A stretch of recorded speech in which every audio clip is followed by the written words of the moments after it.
This hearing offers an important opportunity to hear directly from you about the $700 billion investment that taxpayers have made in the financial system.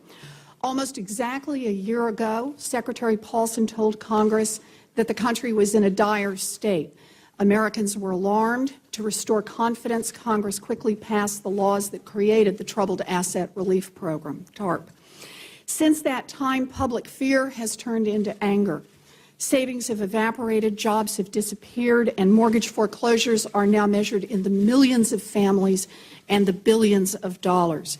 Taxpayers question what TARP accomplished when, on an individual level, their financial circumstances seem more precarious than ever. They feel like they got stuck with the bill for this bailout, but they didn't get the benefits. In granting Treasury such enormous discretion with TARP money, Congress expected an equal measure of transparency and accountability. Taxpayers have a right to understand clearly what Treasury is doing and why it is doing it. Each month, the Congressional Oversight Panel has issued a detailed report. In June, we evaluated the stress tests.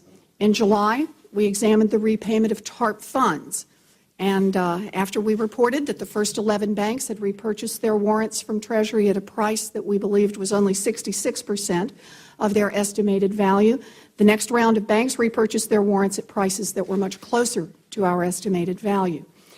In August, the panel examined the impact of the decision to leave troubled assets on the books of the banks and how much risk that leaves in the banking system. Yesterday, the panel released a report examining the use of TARP funds in the domestic auto industry and recommended that taxpayers, who now own substantial amounts of both Chrysler and GM, might be better protected if Treasury would put its shares in a trust so that someone not in government could actively manage them and make decisions about the best time to sell. Of course, taxpayers are now stakeholders in hundreds of financial institutions as well. Taxpayers still want to know how their money has been used and what difference their enormous investment has made. Have these companies been cleansed of toxic assets, the reason TARP was passed?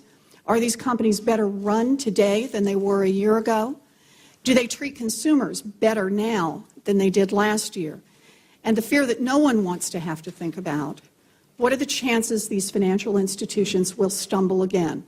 Or to put it more directly, are we going to change the rules that got us into this mess before it happens again?